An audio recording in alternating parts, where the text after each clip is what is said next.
కడప జిల్లా ప్రొద్దుటూరులో కన్న తల్లి ప్రభుత్వ ఉపాధ్యాయురాలు లక్ష్మీదేవిని దారుణంగా చంపిన కొడుకు యశ్వంత్ రెడ్డి కేసులో విచారణ ముమ్మరంగా కొనసాగుతుంది।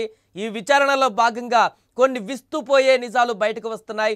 పోలీసులు విచారించిన కొద్దీ ఎన్నో షాకింగ్ విషయాలు తాజాగా వెలుగులోకి వస్తున్నాయి। డబ్బు ఇవ్వలేదన్న ఒకే ఒక్క కారణంతో కనికరం లేకుండా గొంతు కోసి చంపేశాడు ఈ దుర్మార్గుడు। తన హత్యకు తానే కారణమైన ఆ కొడుకు ఏమాత్రం పశ్చాత్తాపం చెందలేదు।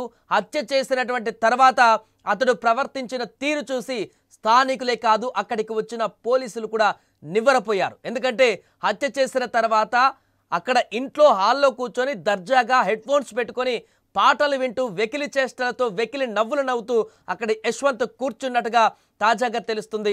యశ్వంత్ హైదరాబాద్ నుంచి కేవలం తల్లిని చంపడానికే వచ్చాడా అన్న అనుమానాలు ఇప్పుడు వ్యక్తమవుతున్నాయి।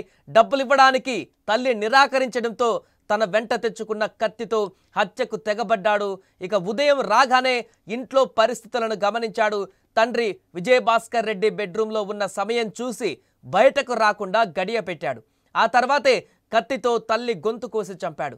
ఇదంతా చూస్తుంటే ఇది క్షణికావేశంలో చేసిన హత్యనా లేదా మానసిక స్థితి బాగోలేక చేసిన ఘోరమా లేక ప్లాన్డ్గా చేసినటువంటి హత్యనా అనే సందేహాలు ఇప్పుడు కలుగుతున్నాయి। కారణం ఏదైనా తల్లిని చంపిన తర్వాత యశ్వంత్ ప్రవర్తించినటువంటి తీరు ఇప్పుడు అందరికీ ఆశ్చర్యాన్ని కలిగిస్తోంది।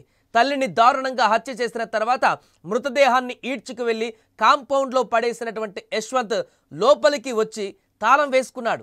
ఆ సమయంలో అతడు హెడ్ ఫోన్స్ పెట్టుకొని పాటలు వినడమే కాదు తన సెల్ ఫోన్లో వీడియో గేమ్స్ కూడా ఆడుతూ కనిపించాడు। కన్న తల్లిని చంపిన తర్వాత కూడా ఏమాత్రం పశ్చాత్తాపం కానీ లేకుంటే ఏదైనా బాధ కానీ ఏదీ లేదు। నవ్వుతూ సాధారణంగా వ్యవహరించిన అతడి క్రూరత్వం చూసి అక్కడికి వచ్చిన పోలీసులు సైతం విస్మయం వ్యక్తం చేశారు। మానసిక స్థితి సరిగా లేకపోవడం కూడా దీనికి ఒక కారణమై ఉండవచ్చు అనేటువంటి కోణంలో కూడా పోలీసులు విచారణ చేస్తున్నారు। ఇక నిజానికి పోలియో బాధిత అయినటువంటి లక్ష్మీదేవి కాళ్ళు సరిగా లేకపోయినా కూడా ఆ లోపాన్ని అధిగమించి కష్టపడి ఉపాధ్యాయురాలి ఉద్యోగాన్ని సంపాదించింది। భర్తకు సరైన ఉపాధి లేకపోయినా లక్షలు ఖర్చు పెట్టి కొడుకును చదివించింది। అంత కష్టపడి పెంచితే తనను చంపుతాడని కలలో కూడా ఊహించలేదు ఆ లక్ష్మి। ఉద్యోగం లేని కొడుకును గత 4 ఏళ్లుగా వేలకు వేలు పంపి పోషించినా కూడా ఆ కన్న తల్లి ప్రేమకు ఆమె చేసిన త్యాగానికి యశ్వంత్ ఇచ్చిన బహుమతి ఇది అంటూ స్థానికులు బంధువులు కూడా ఆవేదన వ్యక్తం చేస్తున్నారు।